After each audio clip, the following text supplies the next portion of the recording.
We'll get started. Thank you, Rick. Well, welcome everyone. If you had intended to be at the Home Sweet Home Enhancing Safety webinar, you are in the right place. This is a joint project between South Dakota State University and the University of Minnesota Extension. And so I'm super pleased to be working with Axton on this. I'll introduce her in just a minute. But this webinar is one of three in the Home Sweet Home series, and it's supported by the National Healthy Homes Partnership. So our first webinar on safety is today. In 2 weeks on June 15th, we'll be talking about preventing pests. And then the last Wednesday of the month on June 29th, we'll be talking about hoarding. So really fun topics here.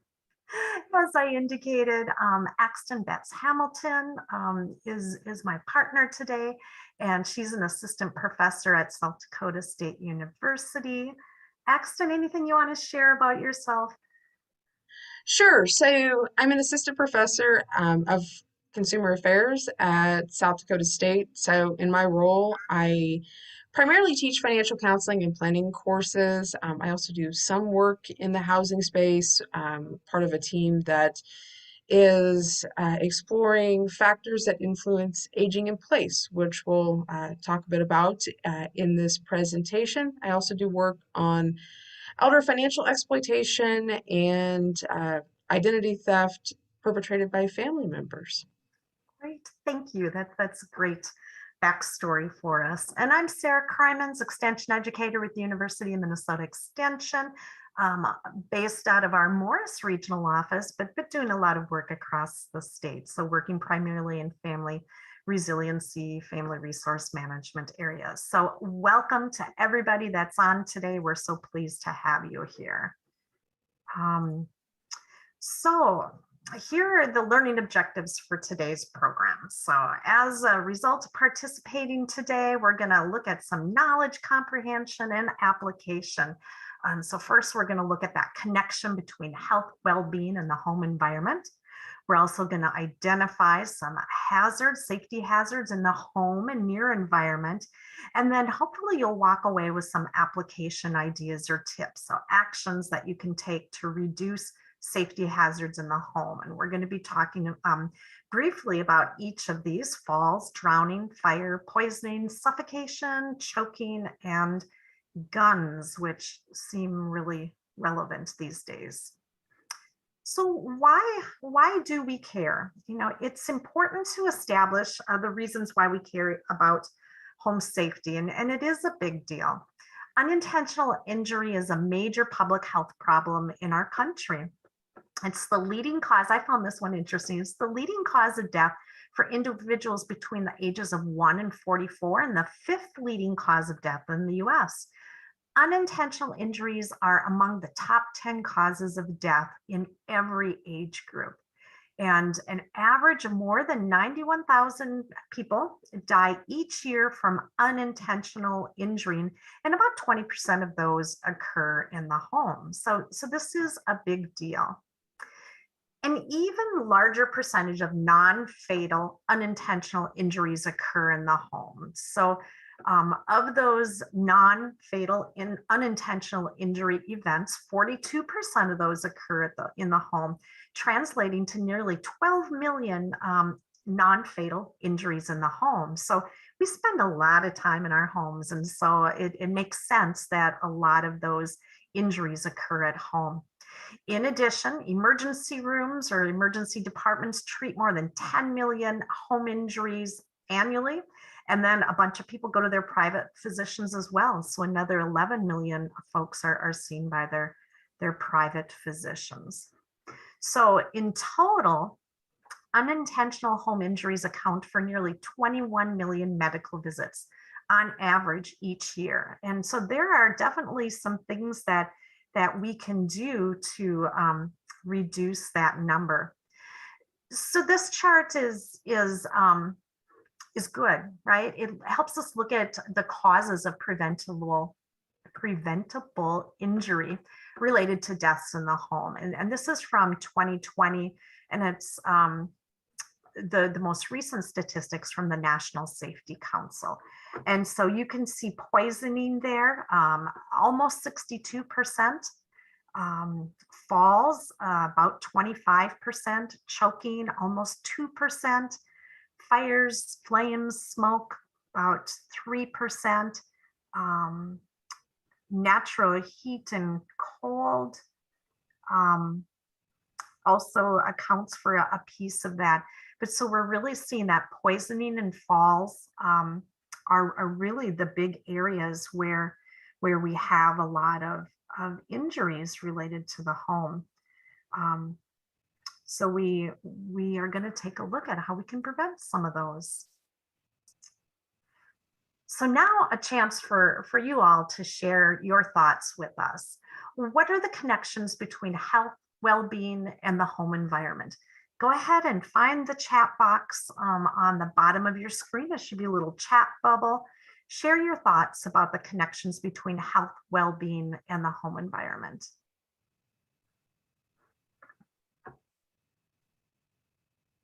Give folks a few minutes to do a little bit of typing.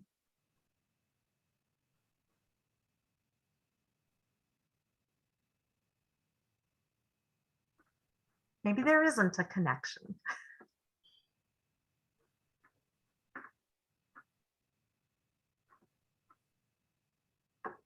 Thank you, Elaine. A home is the place to relax and recharge. And if you can't do that, you can't rest and recharge well, right? So even just having a peaceful place for that recharging, let alone having safety hazards, definitely. Thank you. Other thoughts or ideas?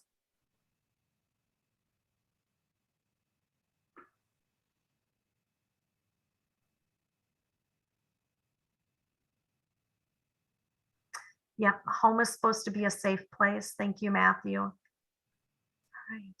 We'll continue to put those thoughts and ideas in the chat, and Axton is going to move us through the next few slides. All right, so we're going to shift gears a little bit and do a deeper dive into what is a healthy home. And a healthy home, and this is the official definition from the Department of Housing and Urban Development, is one that is designed, constructed, maintained, or rehabilitated in a manner that prevents diseases and injuries that result from housing related hazards. So you can have a healthy home even if it's not a brand new home. This isn't, having a healthy home isn't something where, oh, I have to go out and build a new house because I live in an older house that has problems. No, you can maintain and or rehabilitate an older residence and it can still be a healthy home. So I want to point out this resource here.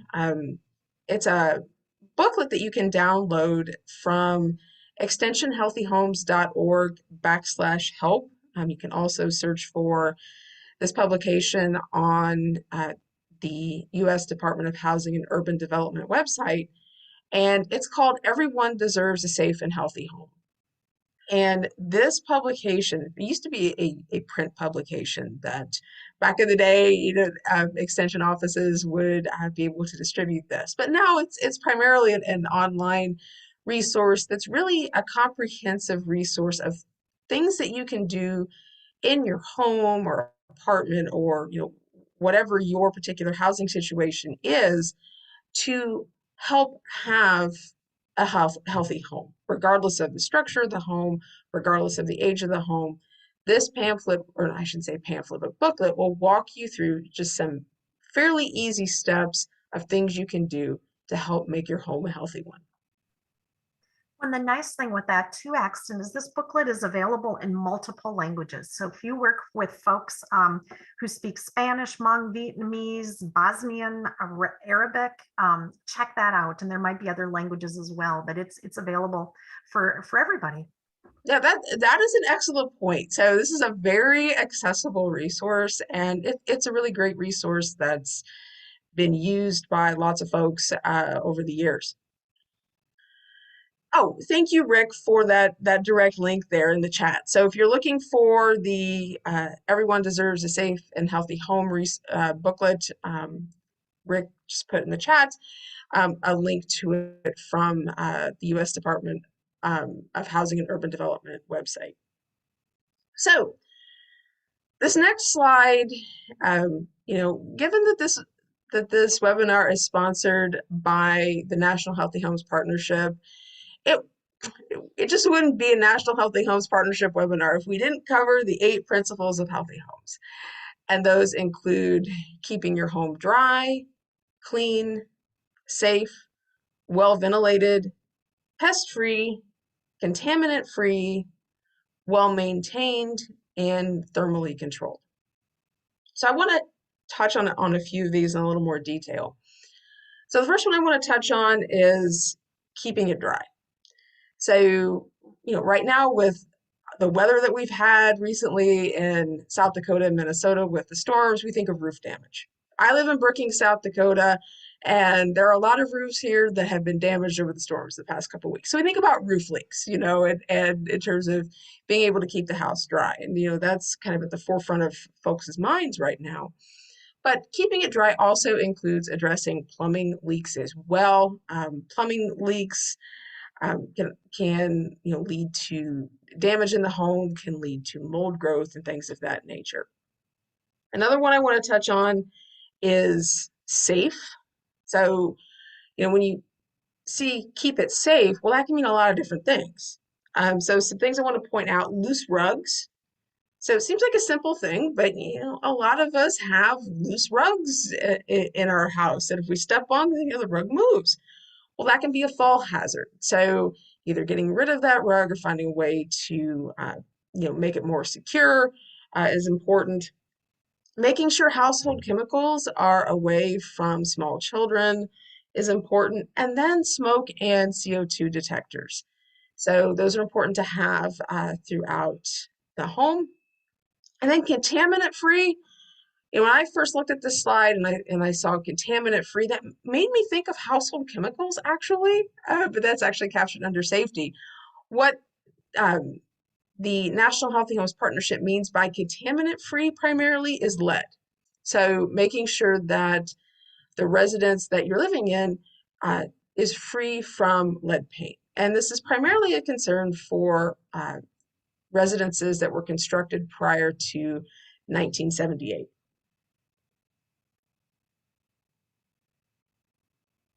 So next question for the chat. What are some safety hazards in your home and your environment that you have encountered? So anything that pops into your mind, no answer is silly. So at anything, let's hear your responses in the chat. Stairs, absolutely. Slippery stairs, broken glass, heater, yep. Lawn and garden equipment, absolutely. Refinishing the basement, slivers from deck.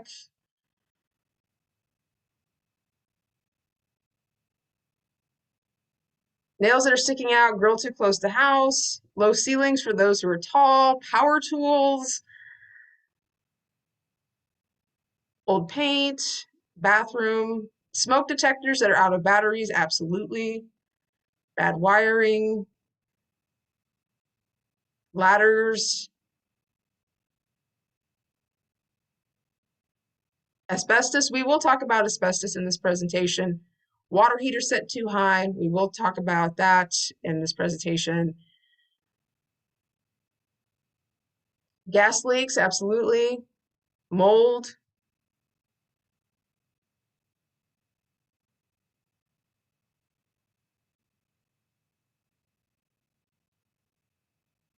Okay, so those were some great responses. Dirty ductwork. Oh, yeah, big one. Mice.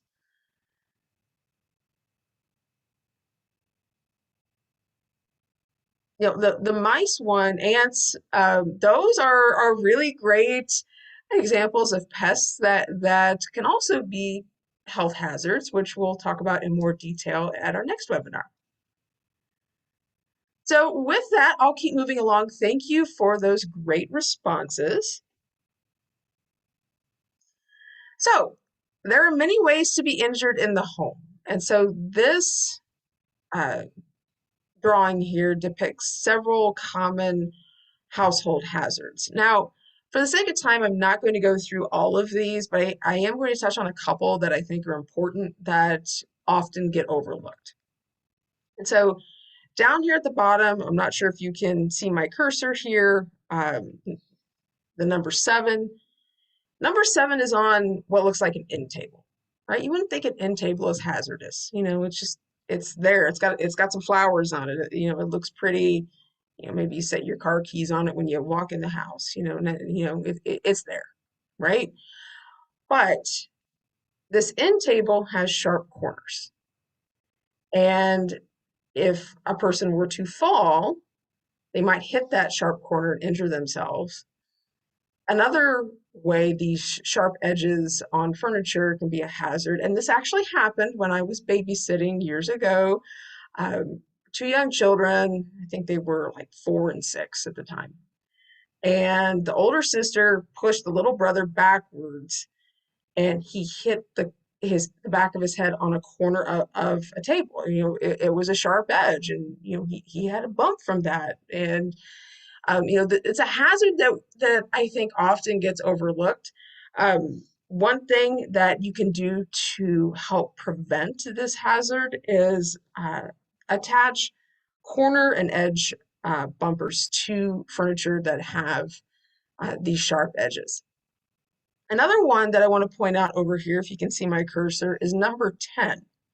So number 10 looks like it's a window, right? And so you might be thinking, well, the hazard here is broken glass, or maybe the window isn't sealed well, and there's cold air coming in. Maybe there's pests crawling in through cracks. That's actually not what this hazard's about. This hazard is about the blinds and the cord that often comes with blinds. And I'm sure that many of you have blinds in your residence that have the cord, to pull the blinds up and down. That cord is actually a choking hazard. So if you purchase newer blinds today, you can purchase blinds that don't have that cord, and you raise and lower the blinds by literally pushing them up. And when you want to pull them down, you pull the blinds themselves back down. So uh, I think they're a really cool invention. They work well. My townhouse that I rent, my property management company actually came around and changed all the blinds for that safety reason last year. And I think the blinds work great. I don't miss the cords at all. Another one, pets who may suddenly run by can get caught in those as well. I have cats who love to climb, and when I've had blinds that have cords on them, they tend to want to play with them. So yes, that is definitely a hazard, and thank you for pointing that out. So where do kids play?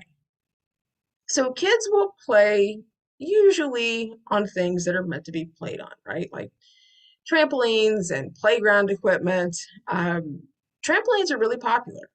They've gained popularity over the last 10 to 15 years or so, where you drive by people's homes and you see there's a trampoline in the backyard. Um, One thing about trampolines is that the springs can be a hazard if someone were to fall on the springs. So it's recommended that you cover the springs if you have a trampoline. Also, if you live in a rural area and you have kids, or you grew up in a rural area and you were a kid, you find all sorts of things to play with outside on the farm. And um, one hazard is these old wells or cisterns.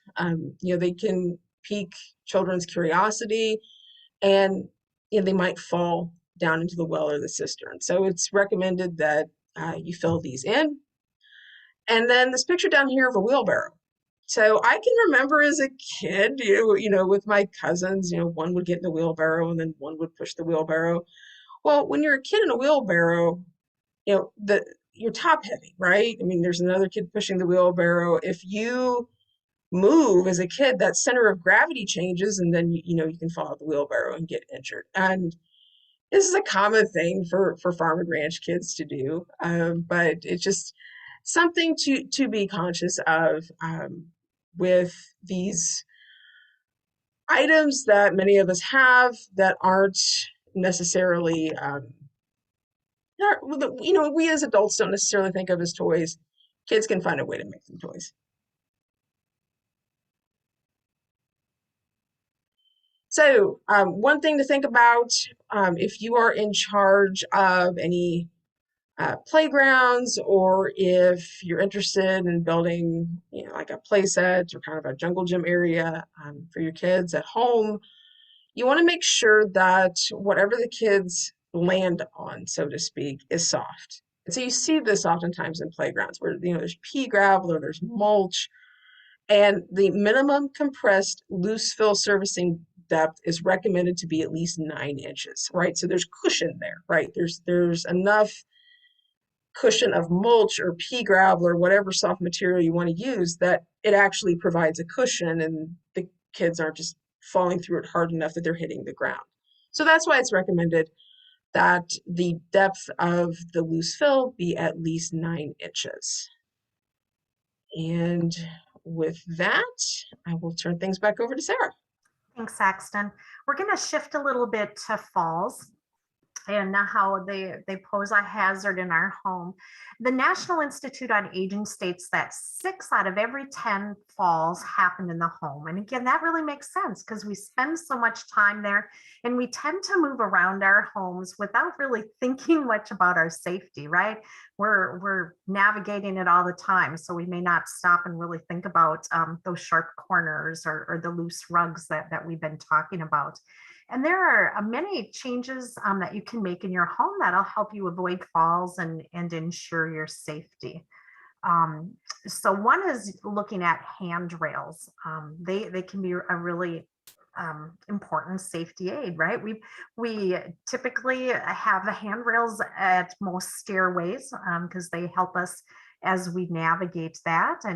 And you can see some recommendations on heights of those. So handrails are an important safety aid, especially for older adults.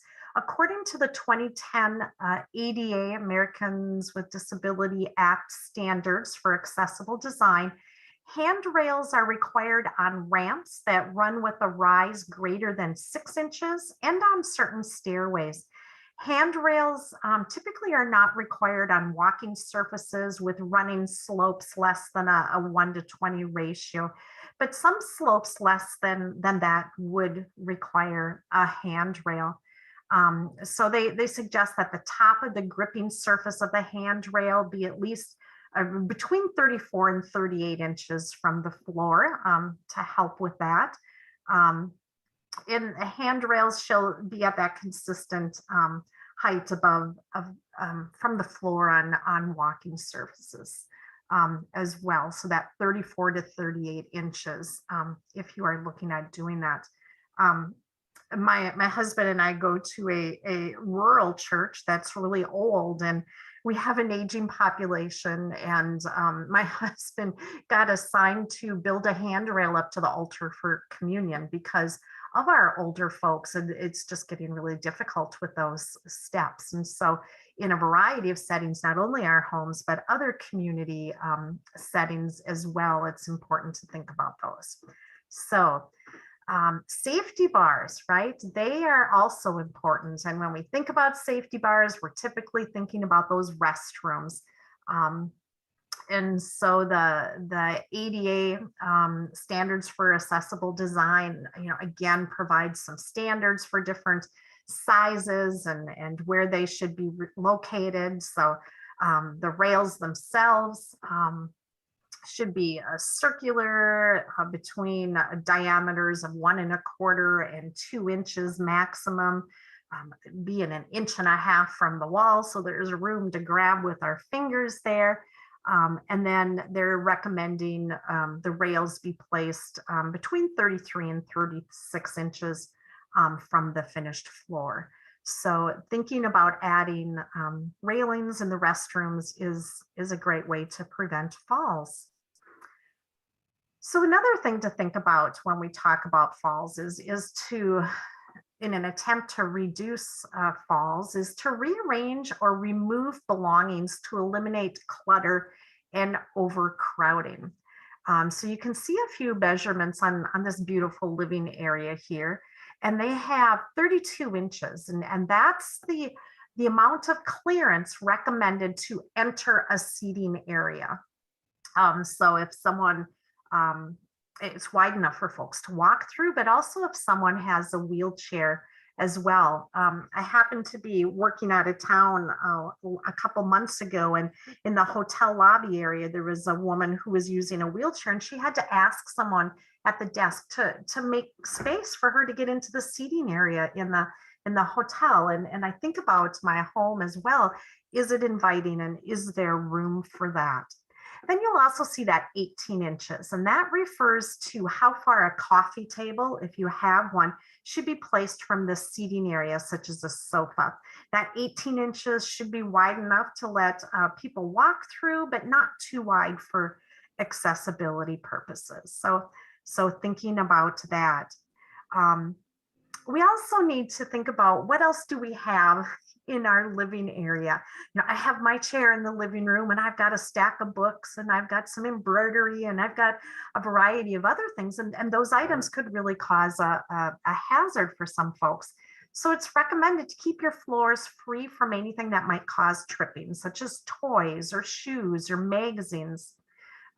Someone had mentioned ladders earlier, and so we really suggest using stools and ladders, step ladders, very carefully. And then also, it's a good idea to make sure your home is well lit. So having night lights or safety lights in dark hallways or near the bathroom at night would be helpful. And maybe even having a flashlight by one's bedside.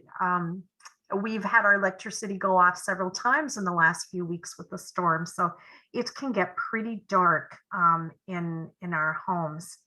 Just a few additional tips, and these come from the National Institute on Aging. Again, they recommend good lighting um, with light switches at both the top and bottom of stairs, and again, maybe looking at night lights or at long ends of long hallways.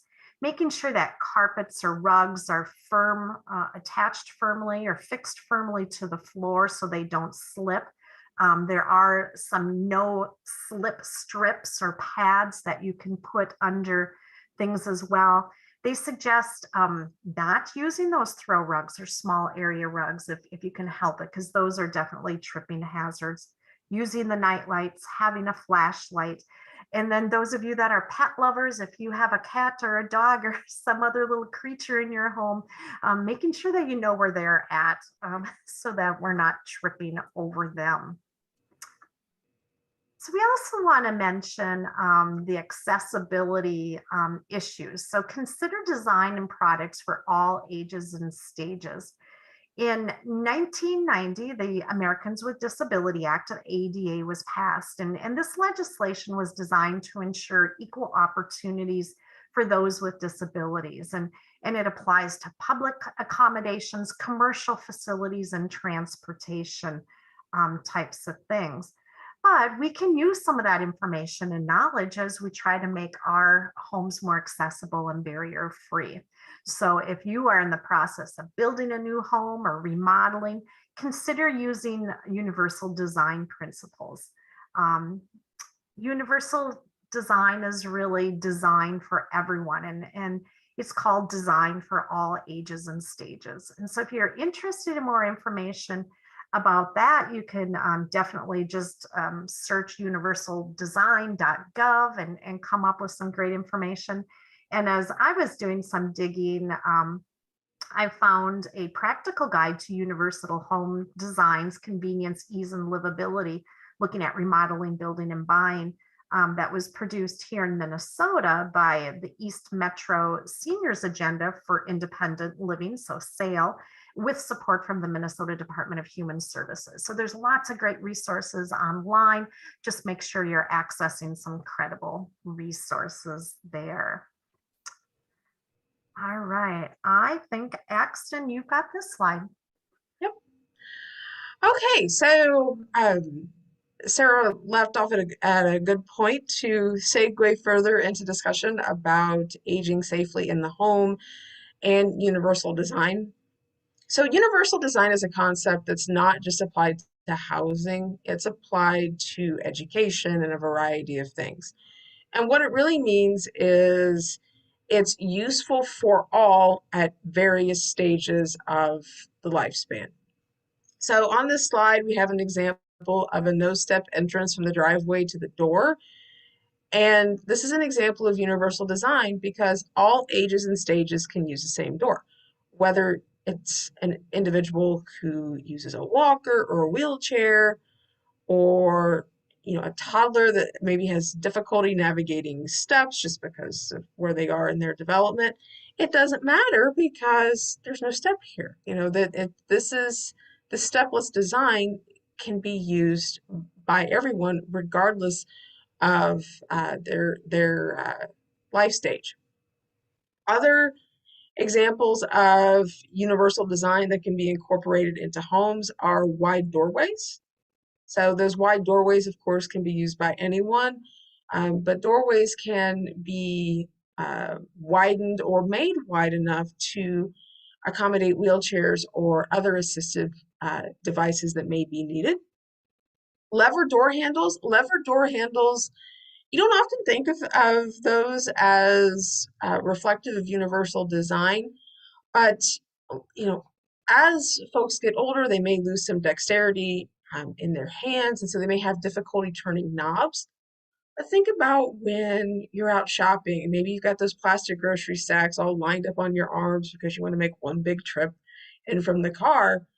You can put your elbow on a lever door handle and open it a lot easier than you can turning a knob. So lever door handles can be used by anyone regardless of their life stage. And electrical outlets 18 inches from the floor.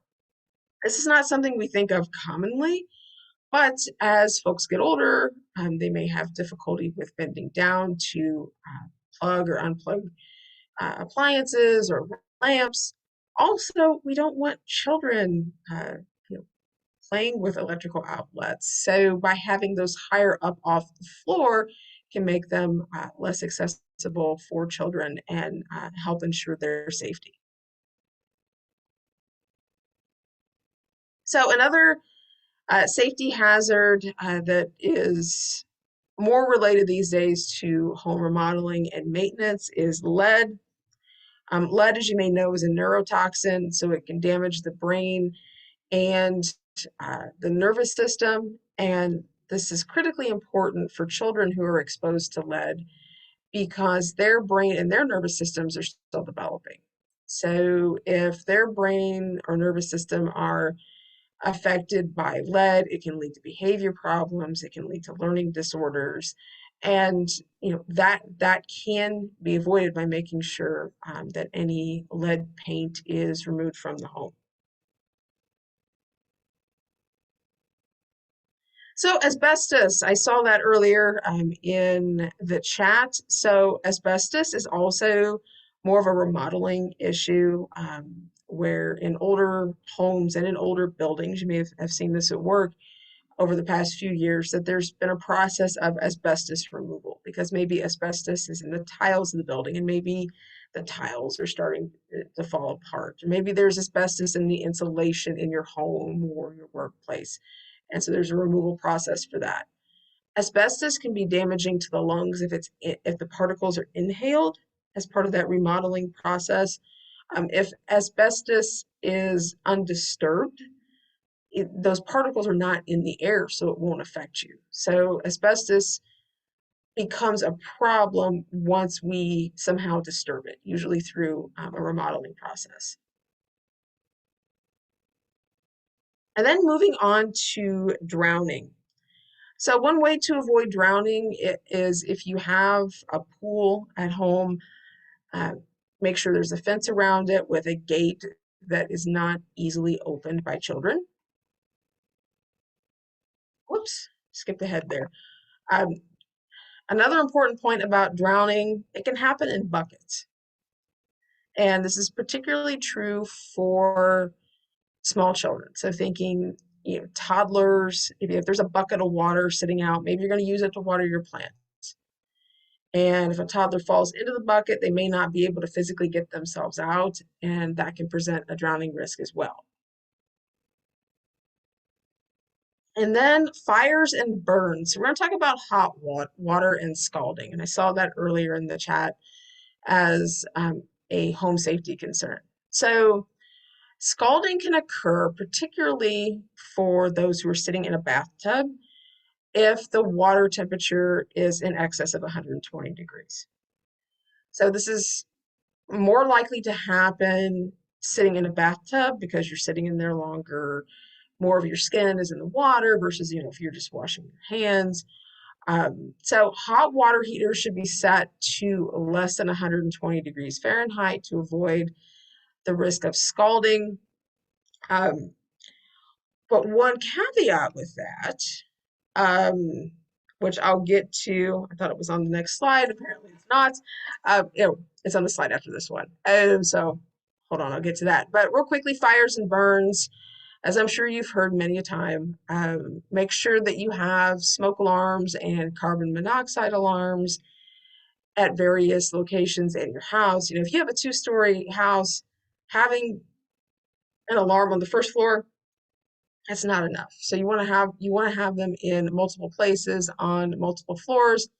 You also want to have a working fire extinguisher, and you want to know how to use that fire extinguisher. An important point about smoke alarms and carbon monoxide alarms, make sure they're working. So if they're battery operated and they start beeping, the worst thing to do is rip the batteries out and go, oh, yeah, I'll take care of that later. Because usually later never comes. The beeping is to annoy you enough to make you go out and buy new batteries and change it. It's not take the batteries out and forget it. So make sure those batteries are working. A good rule of thumb is to change the batteries in your smoke and carbon monoxide alarms with the time change. Or with the daylight savings time changes. So I think we missed a slide in here. The point that I was going to make about water, the caveat there is that in order to kill dust mites, which can be a home health hazard and can cause some respiratory issues, it's recommended that you wash bedding in water that's at least 130 degrees, which is counterproductive if you want to avoid scalding. So you you don't have to turn up your water heater if you want to wash your bedding to get rid of dust mites at 130 degrees. But one thing you can do is add bleach to your hot water, and that will work just as well. And with that, I'll turn things back over to Sarah. Thanks, Axton. So I'm going to pause for just a moment. Lindsay had a question in the chat. She's got an older relative with a handrail on the basement steps that's very unsafe, and she can't get her to address it. So a stubborn older relative, it sounds like. And so her question is, are there any kind of community organizations, public offices that could be called upon to do a safety check on someone's home and to facilitate taking care of that issue when the homeowner keeps ignoring it and the relative lives in the metro area?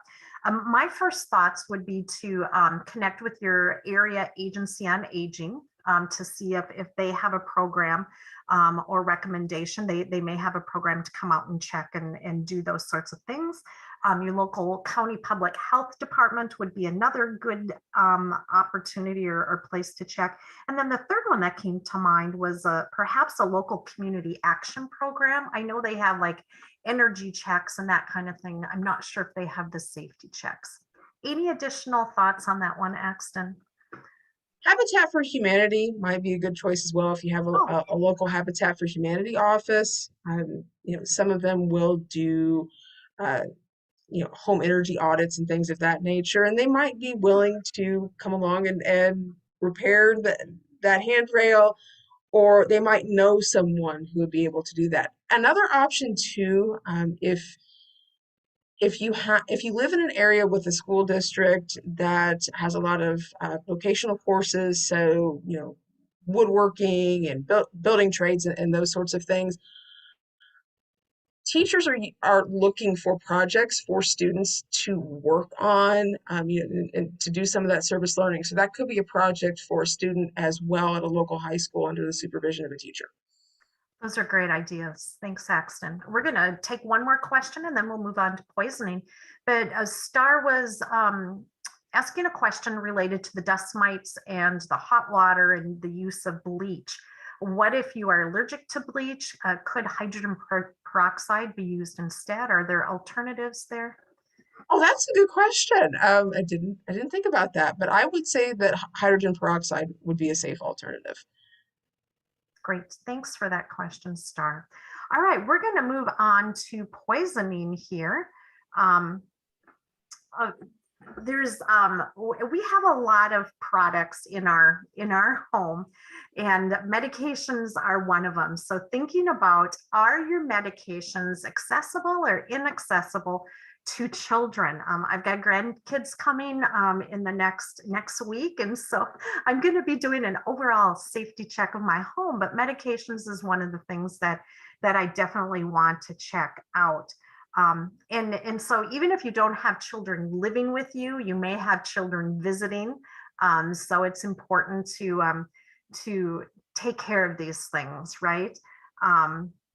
So if your medicine cabinet is full of expired drugs or medication that you no longer use, it's time to clean those out and get rid of those as well. I recently was at our local hospital to get a shot, and I saw they had like a mailbox sort of thing there where you could deposit drugs that you're no longer using. And I made a mental note of that and hope to clean out this week as well. So one of the many communities have what they call a take back site. And so the one at my local hospital would be called a take back site. Sometimes they might be located at a clinic or at a pharmacy or at your local law enforcement site, either the county sheriff's department or the city police. So you could check with those folks to see if they have a take back site. Oftentimes on the bottle, it tells you how you can safely dispose of things as well. And so the U.S. Food and Drug Administration, or the FDA, does have a website with tips on disposal for your expired, unwanted, or unused medications as well. And so reading the label, calling the pharmacy or other places to ask questions as well. They indicate that some drugs can be disposed of in the household trash, or maybe mixed with something undesirable, such as kitty litter or coffee grounds, or sealed in a bag or disposable container.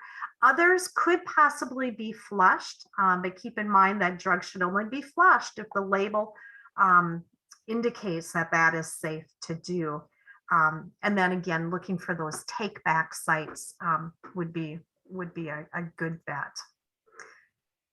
Does your under the sink cabinet in your kitchen, does it look like something like this? Are your cleaning products accessible to children? And what might you need to do to protect protect the child from these products? So there are different latches that you can use on cabinets, and sometimes kids are pretty smart on figuring those latches out. So check on those carefully to see if they work. But you might want to think about why do we keep our products in this location? And lots of times it's because, well, my mom and dad did. That's the way I grew up. That's where the cleaning products go. But to be thinking about where else we might be able to store them. One would be able to use those locks or gadgets so kids can't get into there. It's also recommended to keep products containing hazardous materials in their original container, and definitely never remove labels unless perhaps the container is corroding. And if that's the case, then they should be repackaged and clearly labeled. Never store hazardous products in food containers. Sometimes I hear stories about someone that put something in a milk jug, right? And to kids, it might look like Kool-Aid or lemonade or something like that. So keep hazardous materials or products out of food containers. And of course, never mix household hazardous chemical or waste with other products. For example, if you were to mix chlorine, bleach, and ammonia, there's probably going to be a reaction of some sort. So being very careful with how we're storing these items here. This is also a good time to talk about product safety and storage. So again, watch out for products that look similar but have a different purpose. In this picture on the left-hand side there, we've got some oven cleaner, but then on the right-hand side, we've got some cooking spray, right? They look very similar, and for some kids, most younger children don't know how to read, and so we want to just make sure that it's very obvious what is food product and what is cleaning products. So again, never store non-food products in those food containers.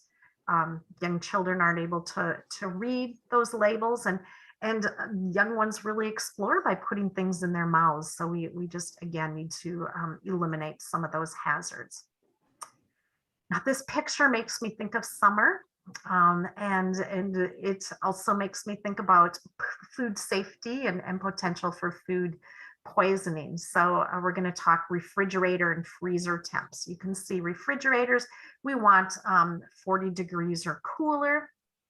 And the only way to know if your refrigerator is really working at the level you want it to be is to stick a thermometer in there. And so put a thermometer in there. Maybe we'll mute. Thanks, Rick. And so when you put your thermometer in, put it towards the back and give it time. If you've put just new fresh food in there, give it time to catch up and get where you want to be with that 40 degrees or below. And they're recommending putting that refrigerator thermometer on a lower shelf.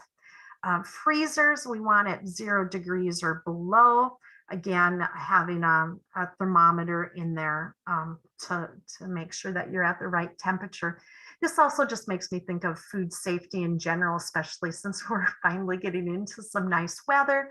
We're probably looking at some tailgating or picnicking or other things. So make sure you take steps to keep cold food cold and warm food warm. I know our University of Minnesota Extension has got some great food safety tips on our website, as I'm guessing South Dakota Extension does as well. So Axton, oh, I've got this one yet too. Okay, choking and suffocation, or is this one yours? This is yours, Axton. Yep. Perfect, thank you. Okay, so we're going to talk about choking and suffocation. This picture here, when I first saw it, made me think of being a little kid, and I think most little kids will do this, where they'll stick their head between the rails on a staircase, and inevitably somebody's head gets stuck. And the same can happen with um, picket fences as well. So in order to avoid the potential for someone getting their head stuck and or choking or suffocating, the space between the pickets and a picket fence needs to be less than 6 inches.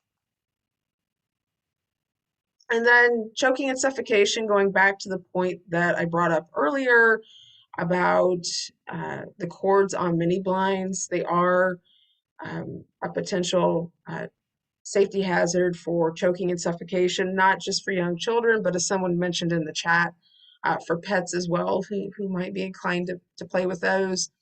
So it is recommended, if you don't want to change your blinds, just cut that cord.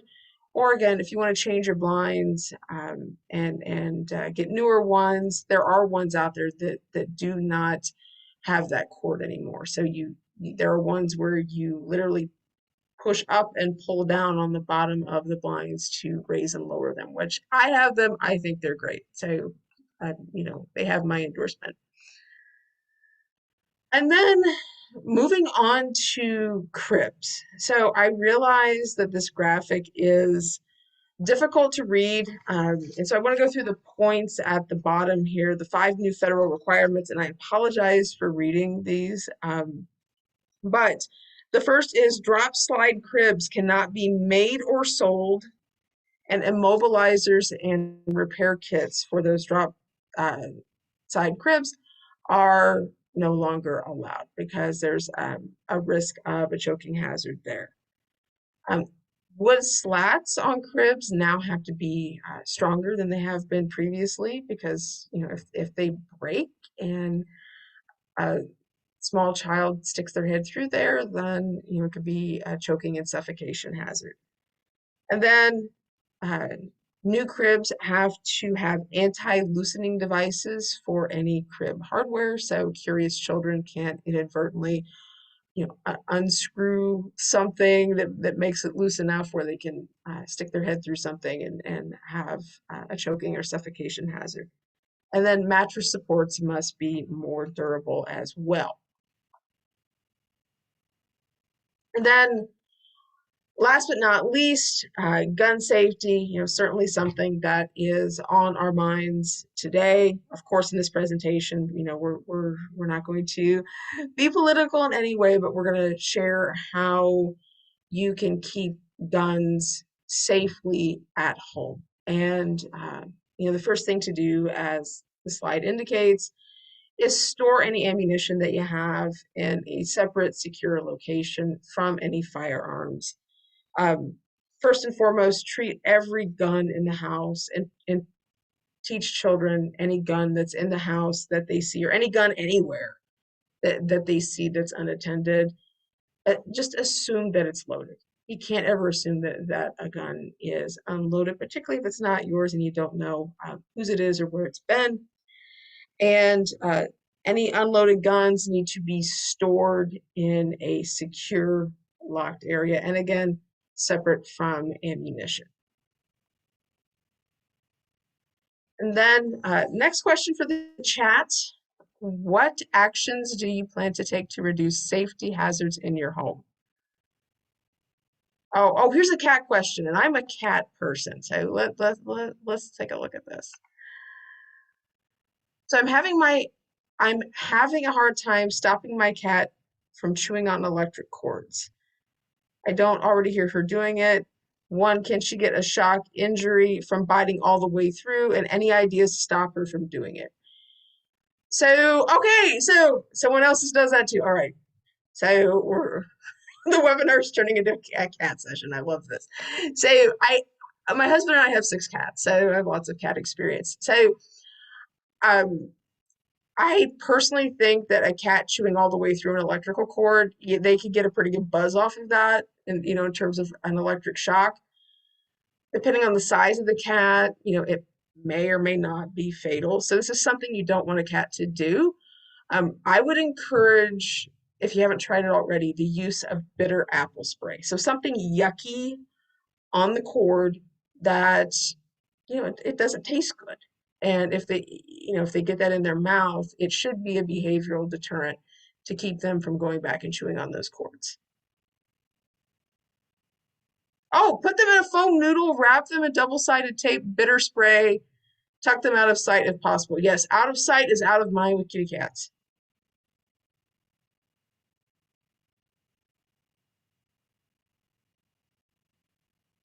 So, what kind of spray is bitter spray? Bitter apple spray, you should be able to find that like a Petco or a PetSmart or on Amazon. It's basically just a spray that makes whatever the animal wants to chew on. And I believe they make it for dogs as well. It just makes it not taste good, so it's a behavioral deterrent.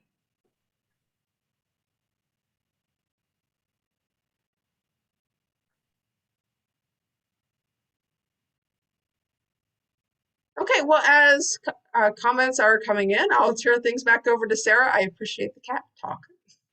Thanks, Axton. I love the cat talk.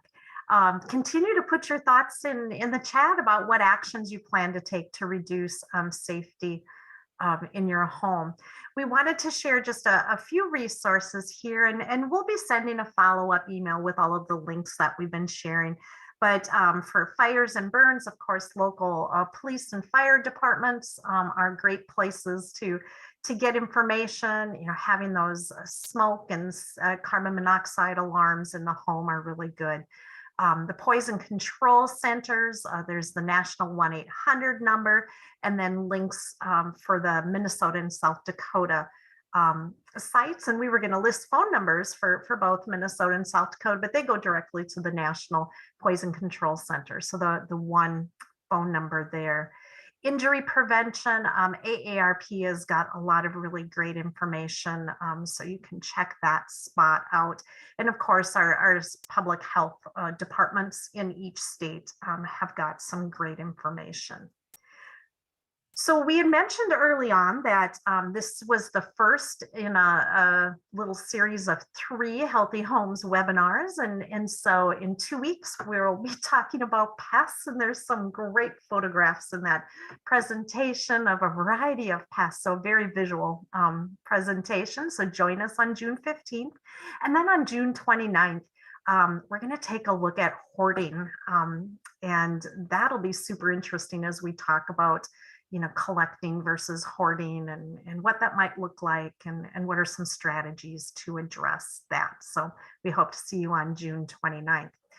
Now, all of you, if you had registered prior to yesterday morning, you should have gotten a pre-assessment in your email.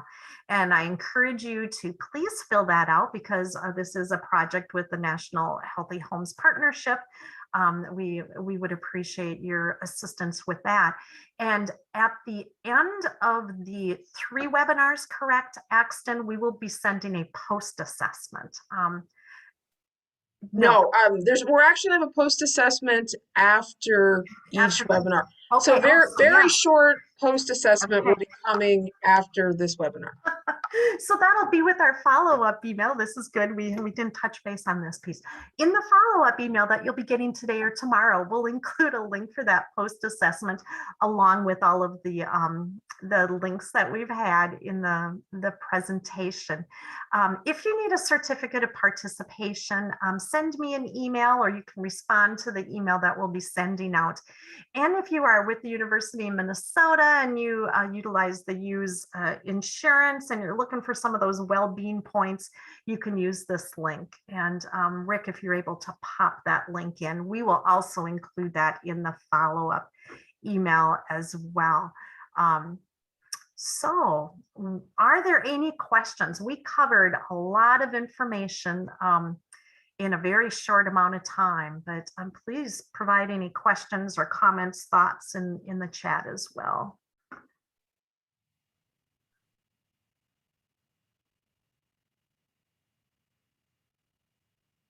Thanks, Rick, for putting those items in the chat. Oh, pre-assessment, do you still want it done for people that are not in Minnesota or South Dakota? Yes, we do want that information. So please fill that out. Thank you. Great. Well, we will hang around here for a few minutes. Rick, who is I should have introduced Rick earlier. Rick is one of our University of Minnesota Extension regional support staff, and he was serving today as our webinar producer, popping items in the chat and helping us out. So Rick, you can go ahead and stop the recording and we will hang out here a little bit if folks want